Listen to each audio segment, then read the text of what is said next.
Hey everyone! Today we're going to be cooking every Malaysian's favorite dish, Nasi Lemak but vegan. Fragrant and rich coconut rice with crunchy little umami vegan Ikan Bilis or anchovies alongside some spicy sambal, vegan omelette and fresh cucumbers. First up, let's make the coconut rice. We are using jasmine rice today. Give it a good rinse and set aside. Next, we're going to need some aromatics to flavor the rice. Let's slice some onions and some ginger. Then we're going to cut 2 stalks of lemongrass in half and bruise them. And lastly, we need a pandan leaf. I'm only using one because this one is quite long. You can use 2 if you have a shorter leaf. Tie it into a knot.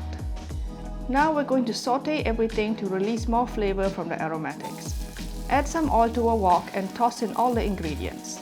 We're going to saute until the onions are soft and lightly browned. Then pour the rice in. Stir everything well so the rice is coated with the flavored oil.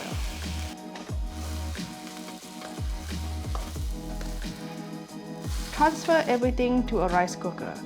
Pour in some water, coconut cream and salt. Give it a good stir.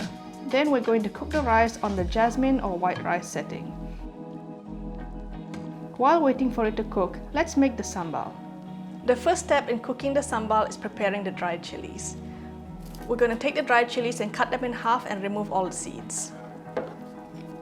If you love your sambal super fiery, you can absolutely skip this step. We're going to place all the cut dried chilies into a saucepan and cover it with water.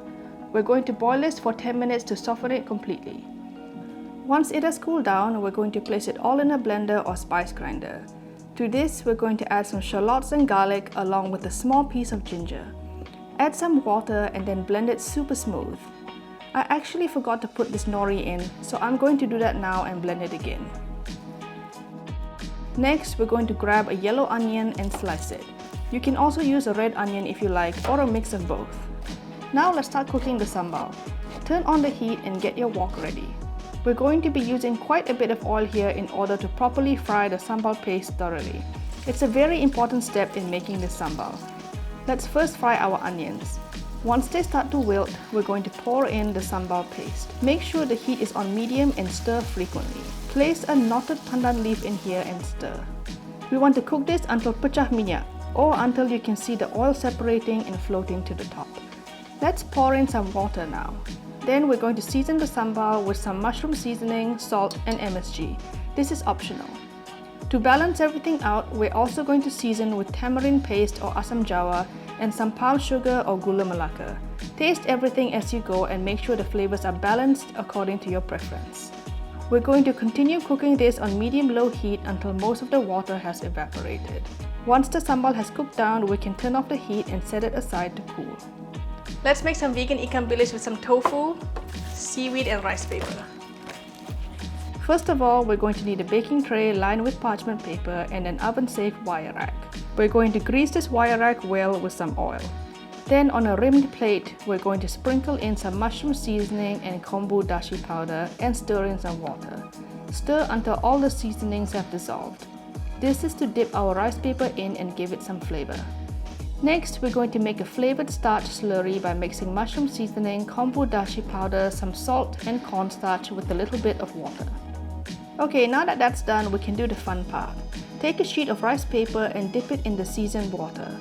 Let the rice paper absorb a bit of the water and then we're going to place it on the greased wire rack. Then we're going to place a sheet of seaweed onto the rice paper. You can cut the edges off to match the rice paper or just fold it like this. And with a bit of water on your fingers, push it down until it sticks. Next, let's brush some of that starch slurry all over the surface of the seaweed. This will ensure that the tofu will stick to the seaweed. We're going to crumble the tofu all over the seaweed. Don't worry if it's not even, we'll fix that later. Again, we're going to brush on the starch slurry directly on the tofu. Next, we're going to layer another sheet of seaweed over the tofu.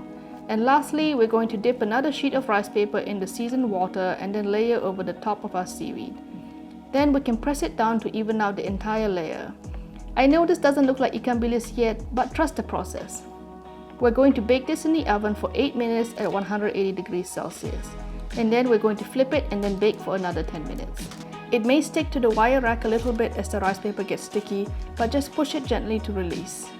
Once it's baked, let it cool completely. And then we're going to cut it with some kitchen scissors. First in half, then in quarters, and then into little Ikan Bilis strips. Now we're going to deep fry them until they're golden brown.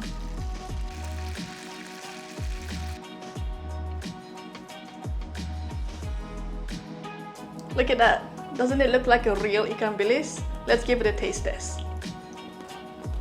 It's crunchy, salty, and umami flavor bomb. Before serving, we're going to fluff up the rice. It smells so good, I'm getting hungry. Let's assemble our Nasi Lemak. Of course, we're going to use a banana leaf. It's not a Nasi Lemak if we don't have a banana leaf. Let's spoon a generous amount of sambal on here. I'm going to put some fresh cucumber slices right next to it. Let's put our homemade vegan Ikan Bilis right here. Oh, and we can't forget the peanuts. These are roasted peanuts. You can also use fried peanuts if you prefer. Last but not least, our vegan omelette. The recipe for this omelette is right here.